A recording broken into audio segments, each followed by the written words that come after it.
Hi, everyone. We'll just wait for one more minute and then we'll get started.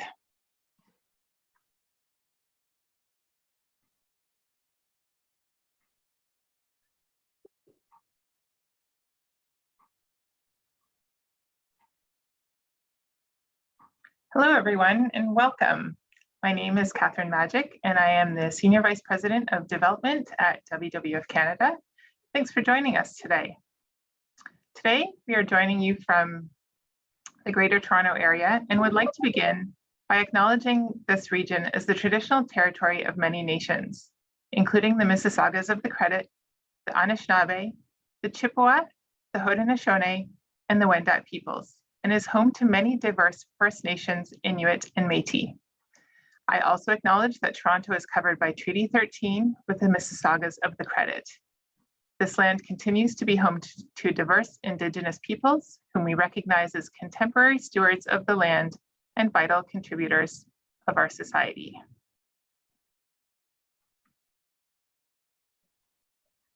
Next slide, please.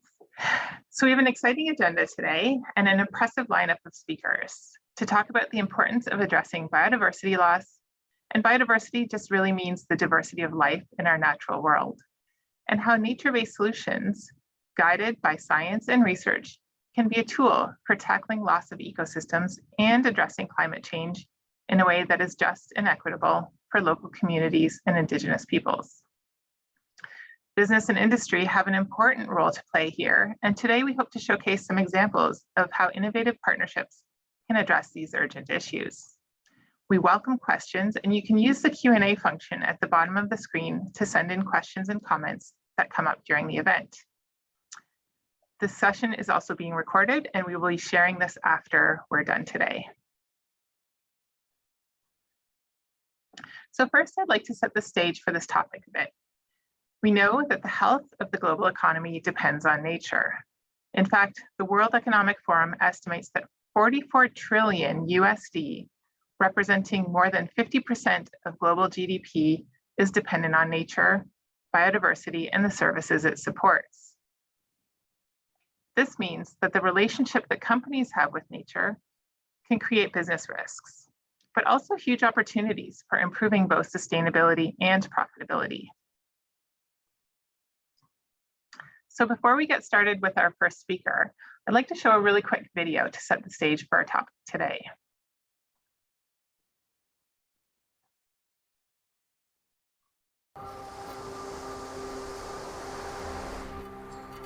Somewhere out there is the line. It is not visible, but it is plain to see. On the other side of the line is a world on fire. A world 4 degrees warmer than this one. A world melting, flooding, disappearing. It is a world of our own creation, but we will not recognize it. Somewhere out there is the line we must not cross, the line beyond which we cannot return. It's close now, closer every day, every hour. But that line still lies ahead of us, and we can still turn back.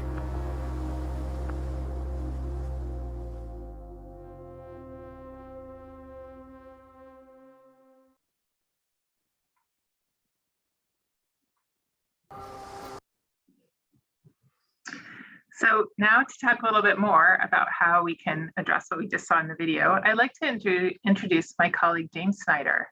James is WWF Canada's Vice President of Science, Knowledge, and Innovation, and he's going to talk about the importance of addressing biodiversity alongside climate goals. Great, thank you so much for that introduction, Catherine, and thanks for all of you joining the line here today. As we all know, there's a lot happening in the world right now, from the pandemic to politics and to the loss of nature and climate change. And it can be overwhelming. Our planet is facing a dual crisis, that of climate change loss and biodiversity loss. We know globally we're seeing the loss of species on a significant rate on paleogeological timescales. And certainly the observed change of our climate and the threat of future climate change is on the top of all of our minds. So increasingly, we have a need for urgent action, an action that takes ambitious and important steps to drive forward collaboration and partnership, and that delivers a broad suite of benefits for biodiversity, bending that curve on biodiversity loss, addressing climate change mitigation, reducing emissions into the atmosphere, actively removing concentrations of greenhouse gases into nature, and also delivering a broad suite of benefits to local communities, including Indigenous communities that support livelihoods and well-being. And so we have a big challenge ahead of us, and there's of course the critical role here of collaboration and partnership to bring to light and to action workable solutions that generate tremendous impact. So the next slide here, just briefly, I want to introduce the concept bending the curve, and many of you have been following and certainly aware of the Convention of the Parties of the Global Biodiversity Framework, and we're in the midst of the negotiation of that post-2020 Global Biodiversity Framework, which brings to light this concept of bending the curve and the concept of a nature-positive future. We are setting our international targets in terms of what a future for recovery of biodiversity might look like, and in terms of the important steps we must take over the coming decades to really stop the loss of biodiversity globally, to reverse that trend, and to see the broad-scale recovery of species. We know that from the IPBES report that there's a risk of the loss of more than 1 million species globally if we do not take meaningful and urgent action to address these challenges. And so there's a critical moment of time in the coming months for us in terms of actually setting a new course, to chart a new path, to figure out how we can in fact halt and reverse the decline of biodiversity globally and here in Canada. And I want to underscore that. We know the loss of biodiversity is happening around the globe, but those patterns of biodiversity loss, the loss of extinction, the decline of populations of wild species, that is happening here in Canada as well. In our Living Planet Report 2020, we found that globally at-risk species in Canada have declined by more than 40% since 1970. The populations of those species are declining here too. And so there's an important role for a country like Canada and for companies and organizations working here in Canada to be providing an opportunity to show on a global stage how we can in fact meet these ambitious goals. Next slide, please.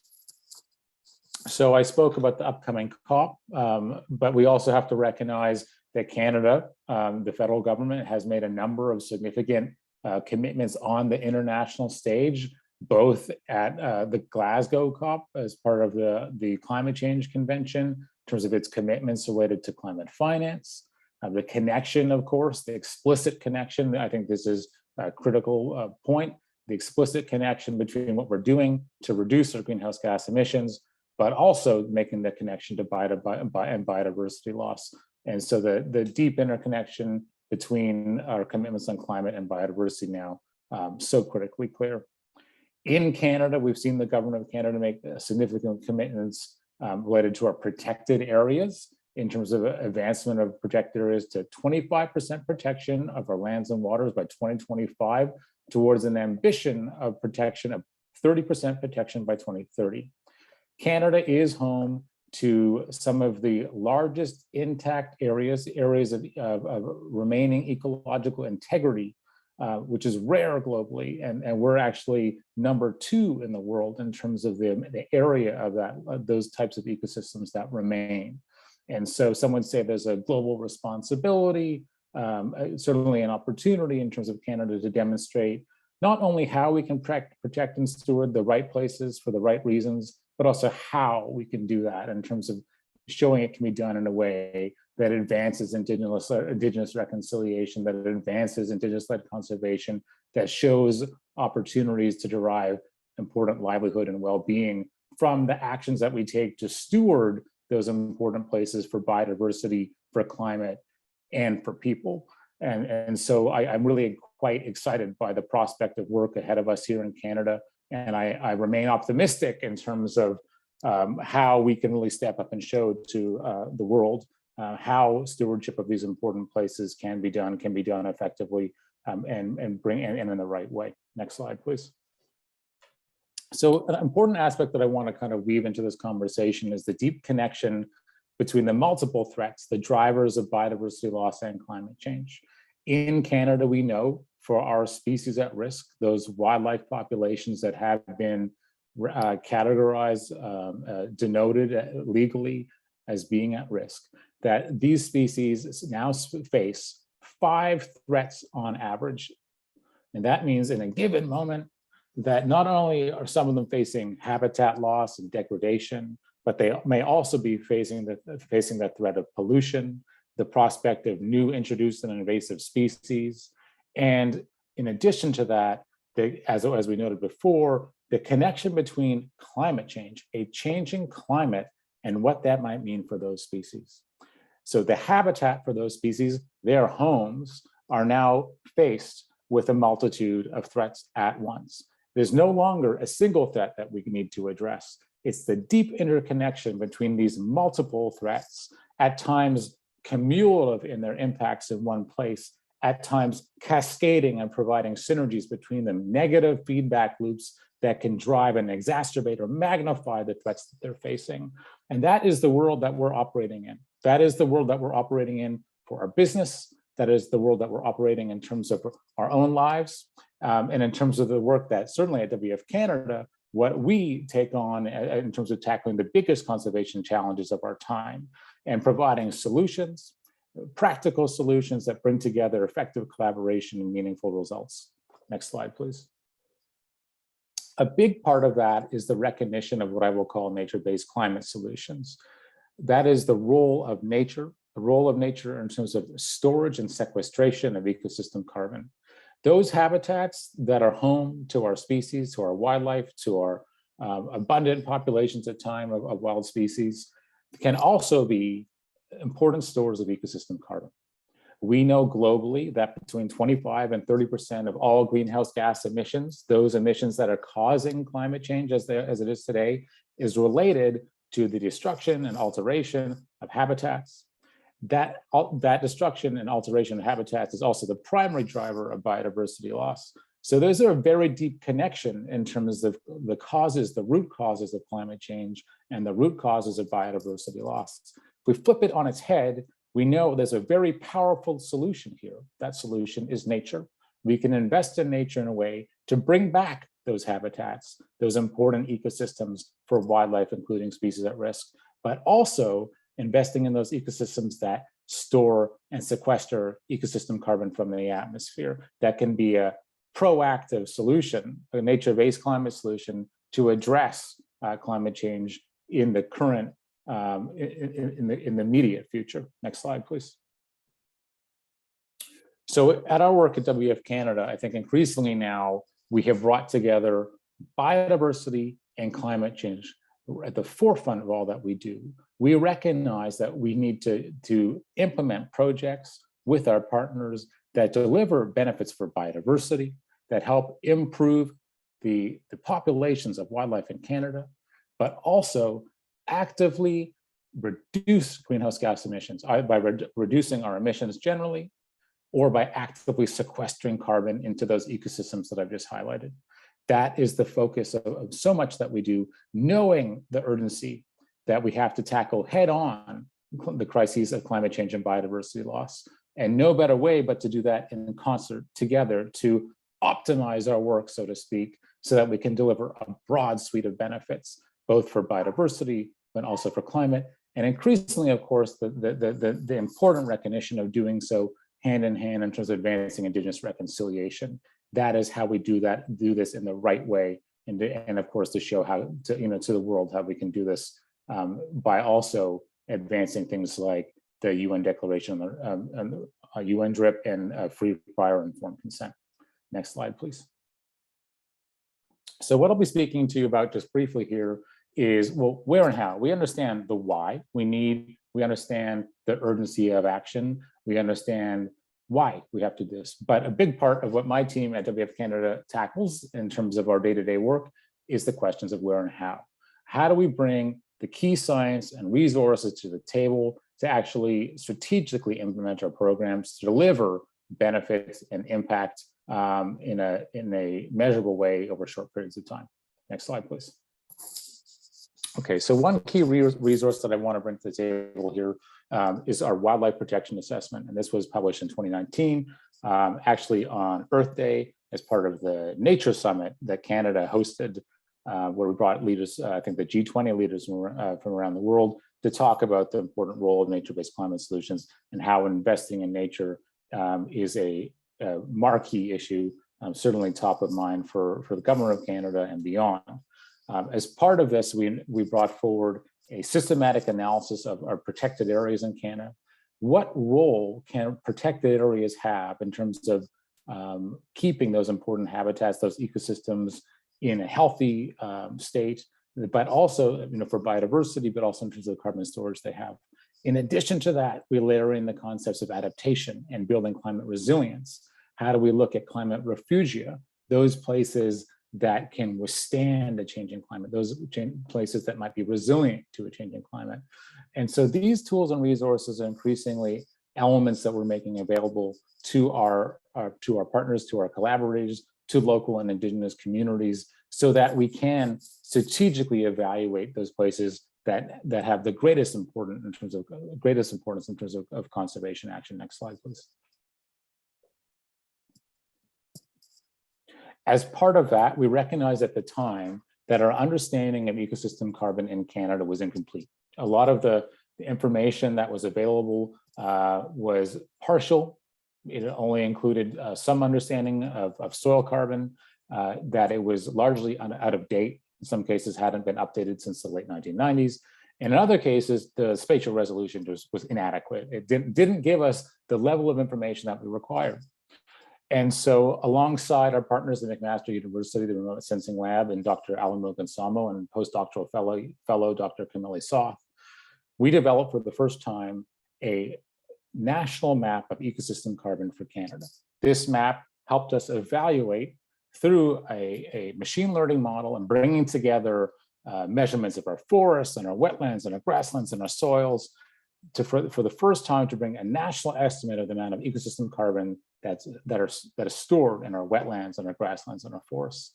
That number, 327 petagrams, is astounding. It's a jaw-dropping number. That is equivalent to more than 300 billion tons of carbon that is stored within our ecosystems. It's important to recognize that we have a responsibility, right, in terms of the liability that ecosystem carbon might pose. That if we see runaway climate change, that it might lead to negative feedback loops. We might see emissions from those ecosystems that would only exacerbate the problem. The flip side to it, the side that I prefer to focus on, is the important solution that can provide. If we can invest in those ecosystems, if we can work to steward and protect that stored ecosystem carbon, to enhance the rate that the carbon is sequestered in those ecosystems, and that we can manage it so that is maintained into the future. And I mean talking over decades, centuries, right? That we need to be investing in these ecosystems through active management to steward and protect that ecosystem carbon, at the same time delivering benefits for biodiversity. And so this is a new tool publicly available, supported by Maple Leaf Foods and the Metcalf Foundation, and is now publicly available for use and consideration as part of not only business practices, evaluating investments, evaluating potential projects, but also understanding the risks of what development in certain ecosystems might mean. In places like the Hudson James Bay lowlands that contain more than 30 billion tons of carbon in that ecosystem alone, a globally significant amount of carbon, we need to understand what potential development in that ecosystem might look like to make sure that we avoid the pitfall of emitting that carbon into the atmosphere and causing runaway climate change. Next slide, please. A complement to that, so the focus of that work and the ecosystem carbon map is in terms of, that was the focus on in terms of avoiding conversion of important ecosystem carbon stores. But a complement to that is the recognition that in the southern part of our country, we have seen some degradation, alteration of ecosystems today. right? This is where the majority of our species at risk occur. And this is where we've seen tremendous development in some instances in terms of where most Canadians from coast to coast to coast, for the most part, live in the southern part of the country. And so alongside the ambitious goals that we have for protection, right? Recall that 30% protection goal that Canada has signaled for 2030. Alongside that, we have to have the recognition of the importance of investment in broad-scale ecosystem restoration, right? And it's important to note that we're in the midst of the UN decade of restoration. And so there's concerted action happening on a global stage, and now increasingly here in Canada, to recognize how we invest in some of these more degraded landscapes in terms of where there is a greater footprint from our own human activities, and how through the systematic investment in restoration activities that we can bring back important habitats for wildlife, and in so doing, delivering an important suite of benefits in terms of climate change mitigation, in terms of building our adaptive capacity to withstand a future climate change, and also a broad suite of ecosystem services that we as a human species rely upon in those important ecosystems across the country, from a food security perspective, things like pollination beyond, plus the provision of things like clean water. And so broad scale investment in these ecosystems is critically important. And I'm happy to share that WWF Canada is in the midst of developing some cutting edge science under peer review. And hopefully in the coming months, you'll hear more from us related to that work and how we are working to optimize our investments in broad scale restoration activities in landscapes that generate benefit for both biodiversity and climate change. Next slide, please. You can see how these pieces ladder together, right? So I am constantly asking my team, the Science, Knowledge, and Innovation team, where are those places that we need to invest our work in? Where are those places where we can have greatest impact? Where are the opportunities for collaboration and partnership? Where can we really demonstrate to the world what cutting edge conservation looks like in the 21st century? And as part of that, we as WWF Canada have landed on these priority regions. These are places that we have either a history of working in, or through analyses like I've showed you today, that we've been able to bring forward and identify strategic opportunities to invest in place-based work right across the country. Whether it's here in Southern Ontario, where I'm joining you from today, or places like that globally significant ecosystem in the Hudson James Bay lowland that I spoke about moments ago, or in Nunavut, where we're home to barren ground caribou and many other species and broad ecosystem values, or from the coastal ecosystems of BC all the way to Atlantic Canada. There are important places right across this country that really require investment in conservation, that require investment in long-term management and maintenance of these important ecosystems, the wildlife that relies upon them, and of course now increasingly the carbon that's stored in those important places, and recognizing how we can invest to build our adaptive capacity to future climate change in those places as well. Next slide. So all told, WWF Canada has made significant commitments in terms of the work that we will do over the coming decade up to 2030. We see the urgency of action. We recognize the importance of the work that we need to do and the opportunity, responsibility that we have as a leading ENGO in this space in Canada and globally. And to together bring in partnerships that allow us to deliver a broad suite of goals, 3 of them here. One is to restore 1 million hectares of degraded landscapes, converted into degraded landscapes from coast to coast to coast, using the resources that I've just highlighted in front of you. In addition to that, to steward 100 million hectares, to protect and steward those important places, those ecosystems that are either intact, have remaining ecological integrity, and where local Indigenous communities are working to protect and steward those important places for future generations.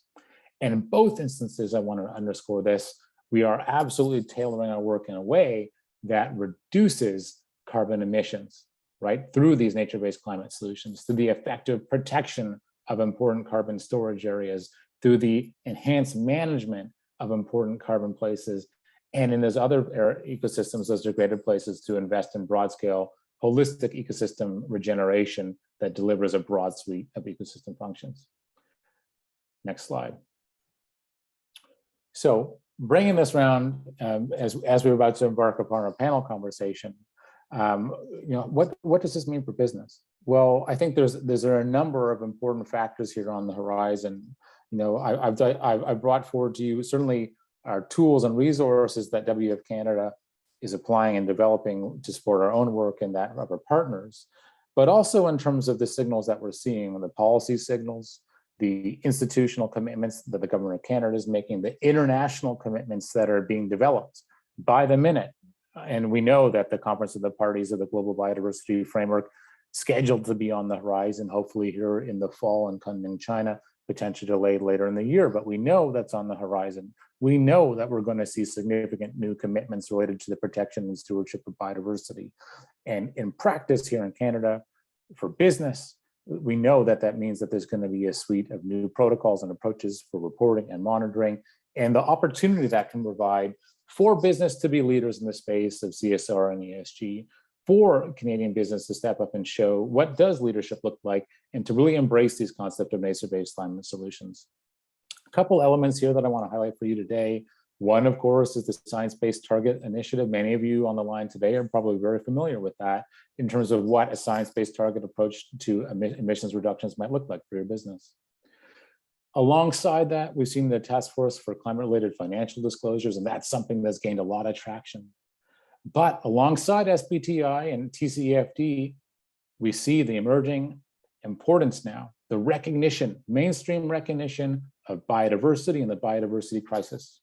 The actions that we take for climate change mitigation, those need to go hand in hand with the actions that we take to halt and reverse the decline, the loss of biodiversity around the world and in Canada. So we're seeing the Task Force for nature-related financial disclosures. We're now seeing science-based targets, actually explicitly recognizing the forest, land, and agricultural sectors and developing new protocols. And beyond that, looking for science-based targets for nature.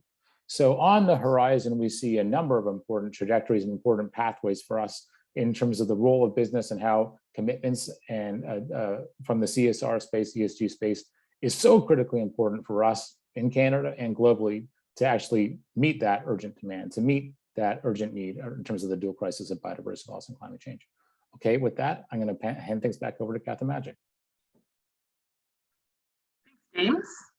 So now I'd like to kick off the portion of our agenda that is the panel discussion. And I'd like to begin by introducing our panelists for today. So joining us today, we have Hazel Tan, who is the Head of External Communications and Sustainability from Aviva Canada.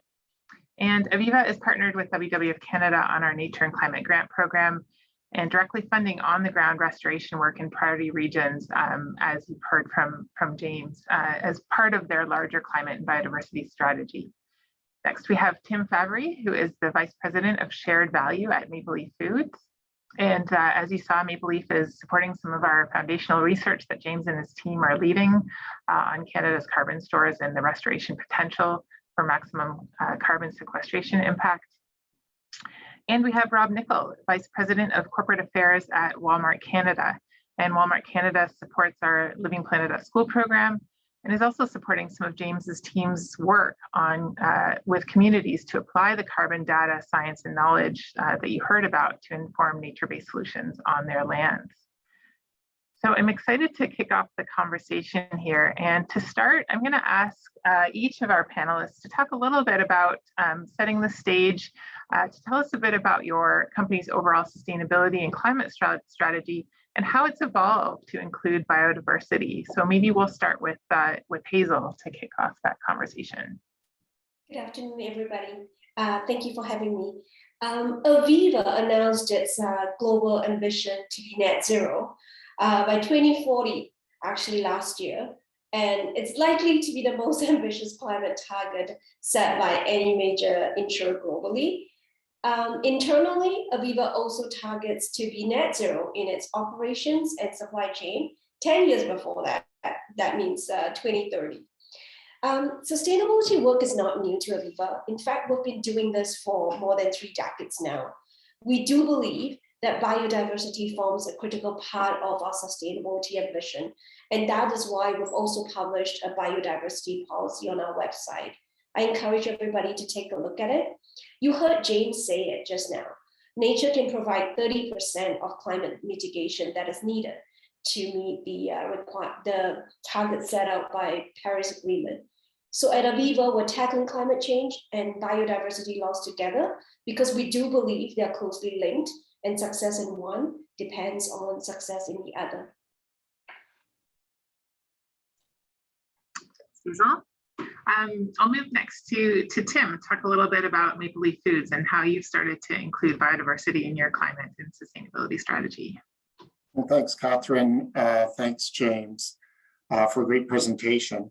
For those of you who don't know, Maple Leaf Foods is one of Canada's largest food companies. We're farm to fork on the pork animal protein side of our business. And we also have an emerging and growing alternative protein business as well. We set science-based climate targets back in 2019, and at that same time became a carbon neutral company. We felt that carbon neutrality was a super important step for us, particularly to show meaningful climate action. And it was within our control based on our suppliers and our partnerships and the work we've done. So very ambitious for us to move forward on carbon neutrality and being carbon neutral now. So in 2019 and every day forward, Maple Leaf Foods is a carbon neutral company. From a biodiversity perspective, we can leverage that carbon neutral status by choosing very credible nature-based carbon offsets to do that. And many of them are linked to biodiversity conservation, like our forestry projects and agriculture projects. The trick will be to scale those kinds of projects moving forward, and as well open up an opportunity to inset carbon reductions through works in our supply chain, like regenerative agriculture, that takes a similar approach to offsets, but it's within a company's supply chain that we'll probably be talking more about. Great, thank you. And Rob, from Walmart's perspective, we talk a little bit about how you've evolved to include biodiversity in your own climate and sustainability strategies. Sure. Well, first of all, thank you very much for organizing the panel. We're grateful to be participating. Congratulations to the WWF for your leadership in this space. You're viewed as a preeminent organization, both in Canada and internationally. We're very pleased to partner with you both in Canada and the US on a number of initiatives. So thanks for organizing the event. And thank you to the attendees as well. Some of you might be surprised to see Walmart on a WWF panel, but if you are, then I encourage you to go to our website, just like Hazel encouraged you to go to her website and look at our ESG report and some of the commitments that we've made. If you are familiar with our sustainability record, then you know that we're proud of the work that we've done for the last 2 decades, really, in reducing our emissions and protecting against food waste and plastic waste reduction as well, and moving towards reducing our emissions. And happy to talk more about that later today. But that was mostly about reducing our impact and sustainability initiatives. And in 2020, we went a step further. Our global CEO announced that we want to be a regenerative company. And so that's a terminology that some people may be familiar with, but basically we view that as actually trying to work towards restoring, renewing, and replenishing nature, taking proactive stances like we talked about in James's presentation as well. And so we're committed to doing that and happy to chat about some of the ways that we're moving forward with our regeneration strategy. But essentially, the idea is that where there's an intersection between society and business, we're on the side of humanity. And that's both a series of projects, but it's also a mindset as well. And the mindset of when it comes to those two issues coming together, we want to do good and not harm. And I think we're excited about the agenda that we have laid about us in order to become a more regenerative company. Happy to chat more about it today. Great, thank you. Yeah, regenerate, it's such a powerful word, and it's central to our 10-year strategy here at WWF as well. Kind of gives hope and urgency to the task we have ahead of us. So thanks for that overview. It's a great kind of laying of the stage for today. I'd like to dig a little bit deeper into what you've introduced here, all of you. And starting with Hazel, talk a little bit about, I mean, we know from a climate perspective, the insurance industry is front and center and having to kind of be a first responder when there's large climate events lately. But talk a little bit more about the business imperative for an insurance company to take action on biodiversity. Yeah, sure, Catherine. So as most of us know, purpose of insurance is to help people get back on track after they have, a claim, be it an accident or a severe weather event. Aviva Canada is a leading insurer in the home and auto space, and my colleagues in claims department see the impacts of climate change on our customers every day. But we feel that our job goes beyond, helping the customer fix the home. If that's why we're trying to tackle climate change and biodiversity loss together, so that we can better protect customers. No building on floodplains, for example. That's what we're pushing for, and helping to restore biodiversity loss, degraded lands and shorelines. We are doing this through our work with WWF, helping to build healthier and more resilient ecosystems in the communities so that we can help reduce these climate-related natural disasters. And when they do happen, that our people are better able to adapt to the new reality. One of the ways that we're doing this is by supporting the WWF's Climate and Nature Fund program that we have with you guys to help support these local communities, like I said, improve habitat through restoring degraded lands and shorelines and capture carbon. It is not easy. We know there are real challenges out there, but however, in true Aviva spirit, we're going to start doing something and be bold about it and setting ambitious targets, because we believe that it's now time for action and not just talk. Yeah, the interconnectedness is certainly getting closer and closer. And I guess same for supply chains and the commodities that companies like Walmart and Maple Leaf Foods really rely on too. I don't know if Rob or Tim, if you have anything you want to add to or comment to Hazel's. Yeah, I think I just add that I think, and then Tim, I'll let you go. I'll be brief. I think, as Hazel pointed out, every company has a role to play here, and I think WWF did a video a couple of years ago where a business leader was talking about there's two types of companies. There's companies that get it and want to be part of the solution. There's companies that aren't going to be part of the solution, and they won't be around in the next 10, 15, 20, 30 years. And so I think Walmart certainly believes that we have a role to play, and I think when you have industries like retail, food and insurance, financial services, and others stepping up and making bold commitments, that's important. And I think just recognizing it doesn't matter the size or scale of your operation. If you start, like Hazel said, to begin to identify how your company can make a difference or how your organization can make a difference, I think that's the first step. Yeah, I would agree. And to execute that first step, companies have to develop a carbon inventory. And for most organizations, particularly in consumer goods space, the vast majority of our greenhouse gas emissions are scope 3 emissions in our supply chain, that we really don't have control over, right? We can focus on our scope 1 and 2 emissions, which we have control, but then, the daunting task of going after scope 3 emissions really emphasizes the need for collaboration and better data and a whole bunch of other things that are in a lot of cases still yet to evolve. Absolutely. I mean, we talk all the time at WWF is about the fact that we can't do it alone. We need partnerships like the ones we're talking about today, but companies need partners too, especially tackling those scope 3 emissions. So Rob, speaking of supply chains, and Walmart, obviously huge, has one of the biggest supply chains in the world and sourcing from so many suppliers across lots of landscapes and commodities. You launched this huge project Gigaton back in 2017 to engage suppliers on climate action. And so how are you expanding this approach to biodiversity in nature, and talk maybe a bit more about your regenerative regenerative goals. Yeah, it couldn't be a better segue from what Tim just talked about and what you mentioned.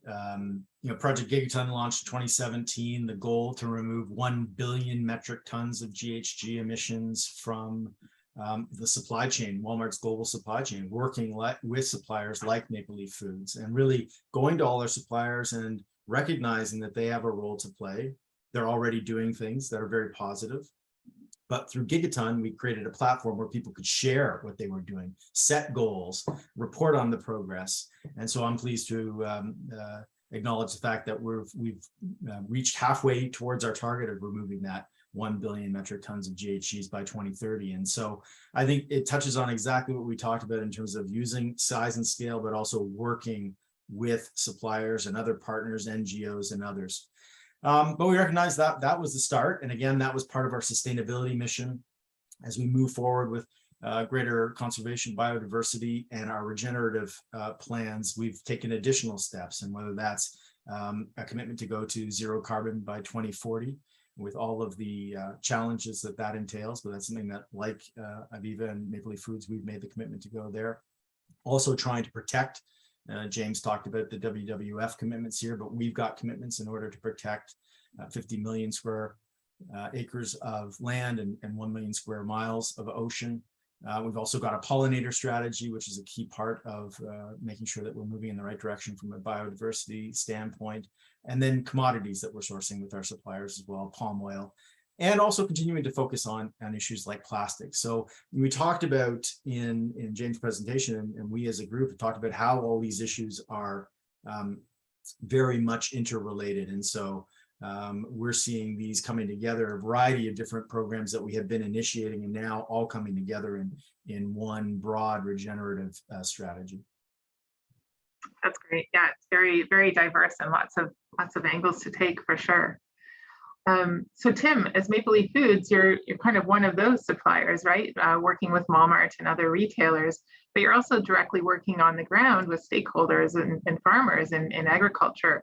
And they're really directly stewarding and managing the land. So can you tell us a little bit about your approach and how it's similar or different to Walmart's in that way? Yeah, so it's all definitely aligned and related. It might just go deeper in the supply chain, one or two more tiers upstream of retailers or food service companies, or even companies like ours.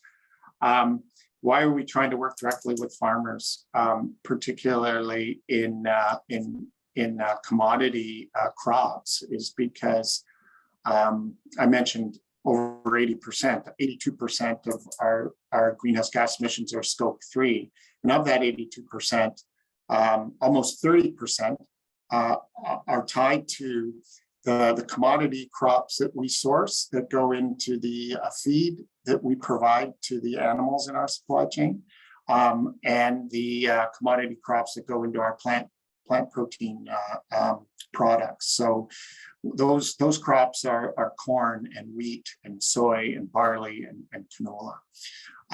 What's interesting when we look at regions of Canada that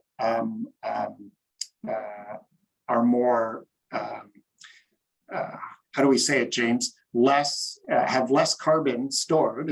It's pretty logical that those areas under agriculture and farmland would be less depleted than undisturbed grassland or forest or peatlands, right? The real opportunity here for us is to help and work with farmers to improve farming practices that help sequester more carbon into their soils. That's a great benefit to a farmer because then that can improve the yield, but it's also great benefit for the planet by regenerative techniques that can sequester and remove more carbon, and as well improve soil biodiversity, soil health, and then some ancillary practices like and co-benefits like using tree shelter belts and tree planting to prevent soil erosion and water retention and things like that. So super, super powerful.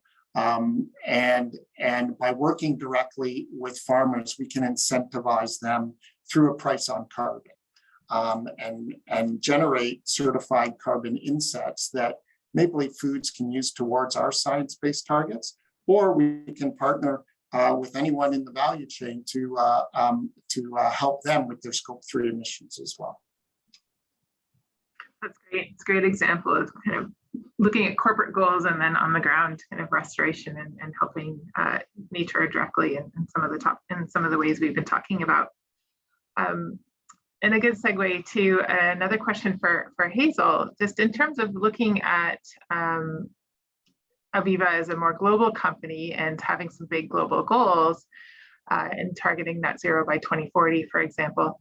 How do you take those global ambitions and activate them here in Canada in a way that's locally relevant and impactful? Yeah, we're activating in various forms and ways.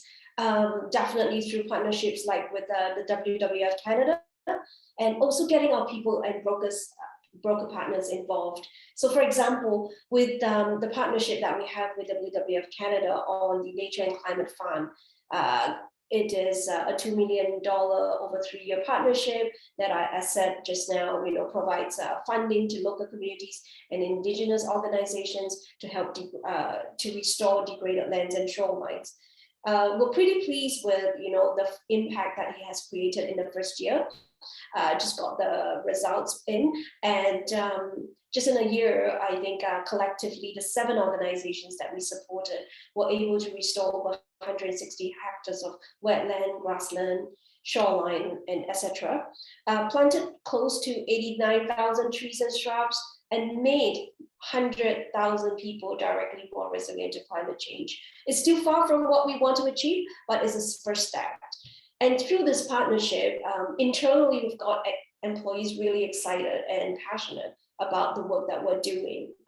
It has created volunteer opportunities for our employees. We have had town hall with, I think, our 2 CEOs, the WWF Canada CEO, as well as my CEO, Jason Storer. Volunteering opportunities, be it in virtual or in person, webinars. I think the ones that we do on native plant gardens were always tremendously popular with our people. And we know that people want to get interested and learn more about what they can do at work, as well as what they can do in their personal lives. Just last week, we had a very successful, very first ever Aviva Climate Day, we call it, and where more than 1,100 people came together to plant trees, mulch trees, pick up litter around our offices in the GTA and across Canada. It was raining very heavily in the GTA that day, but the feedback that we have was tremendous. People just really enjoyed themselves, thought that it was a good way to contribute and do something positive for the environment. And by the end of this month, we would have installed 19 native plant gardens, working alongside WWF Canada, as well as our broker partners, and even in some instances suppliers, who have agreed to create native plant gardens at their offices across Canada. And so we're just going to keep doing this. This is a multi-year program, and one native garden at a time, but we would definitely be able to contribute to help restore nature. That's great. Yeah, you definitely see how it kind of grows from local action to really have national impact. I was just going to jump in, Catherine, and say, obviously, Walmart is a global company. People are familiar with our operations in the US, but we have operations in Central America, South America, Africa, China, India, and just tremendous benefit from being able to work with our global colleagues on best practices and different initiatives in different markets. I think we're all leaders in different places, and we all learn from each other. It's a very helpful benefit to us at Walmart Canada, for sure. Absolutely. So I'd like to switch gears a little bit now. James talked a little bit at the end of his presentation about new frameworks coming out, the ones that we're used to for climate, science-based targets, TCFD, and that those are starting to evolve now to include biodiversity and nature. Tim, you mentioned as well science-based targets, and hoping you could talk a little bit more about science-based targets, looking at science-based targets for nature to help achieve some of your business goals around biodiversity and complementing them with the partnerships we've been talking about. And for sure, I think, James, you mentioned, these things are developing and progressing at a very quick rate, right? From a corporate perspective, I think I would call it at light speed. A lot of the standards since 2019 and since Paris have really catalyzed climate science and nature science to set commitments for companies, to set commitments and platforms and frameworks for them to do that. And that's super important. And we're watching a bunch of them, like the FLAG protocol that WWF is developing for forestry and land use and agriculture, the Biodiversity Action Network, et cetera. And these are all going to be so important to continually raise the bar for corporates and other organizations to keep continuously improving on targets. I think it's super important that those standards are informed by strong climate science, but also be adaptable as more data and information come in, right? When we set our science-based targets, we relied on SBTI and the IPCC general global models. And since then, we've been able to add and refine to our carbon inventory based on our own data. And that's super important. That gives those networks and targets give flexibility corporates to do that. And that's a super important aspect of these things. But we also have to continuously improve, right? Stuff we're working on today might not even be considered sustainable 5-10 years from now based on latest climate science, right? Definitely, as things are evolving, you have to test and learn a lot, right? As these emerging, and it's great that companies like yours can lead in this space. James, do you want to add at all to that from what you're seeing from your perspective? Yeah, just really quickly, thanks for that, Tim. I think the last point you made is one that resonates with me really deeply in terms of how quickly this evolution is occurring in terms of the mainstreaming of some of these concepts. So the task force for climate-related financial disclosures and the journey that took to now where it is today. And I think we can see a parallel process, now occurring in terms of nature-related disclosures. We can see the mainstreaming of the SBTI, the Science-Based Targets Initiative, and the inroads that is made in terms of really having credible basis for our commitments in terms of business-led emissions reduction strategies.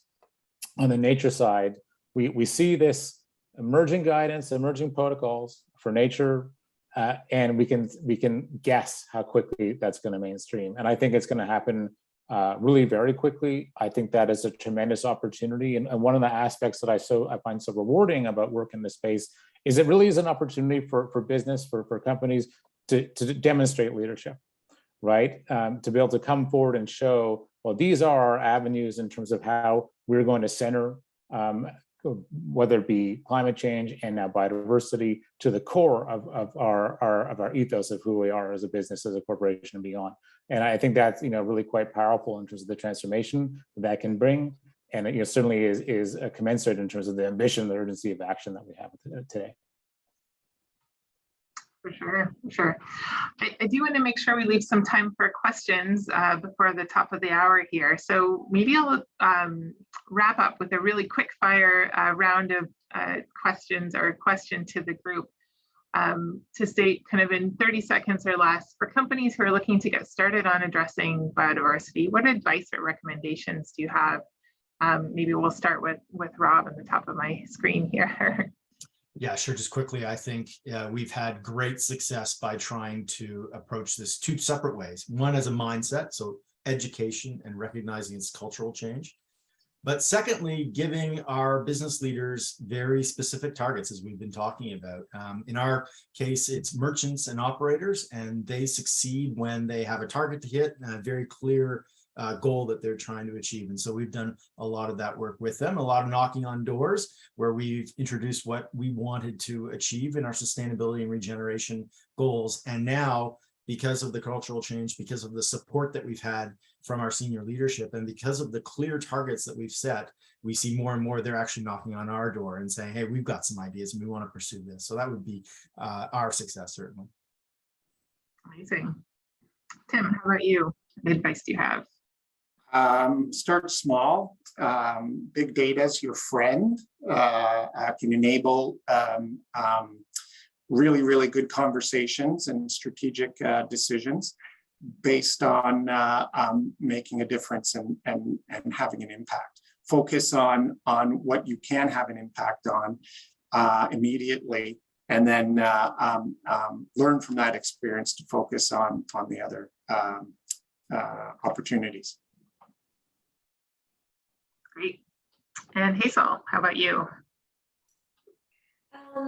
I think, you start as a baseline, look at your own emissions, scope 1, 2, 3, and then, decide where is the area that you can make the most impact, your company, right? And then take the action.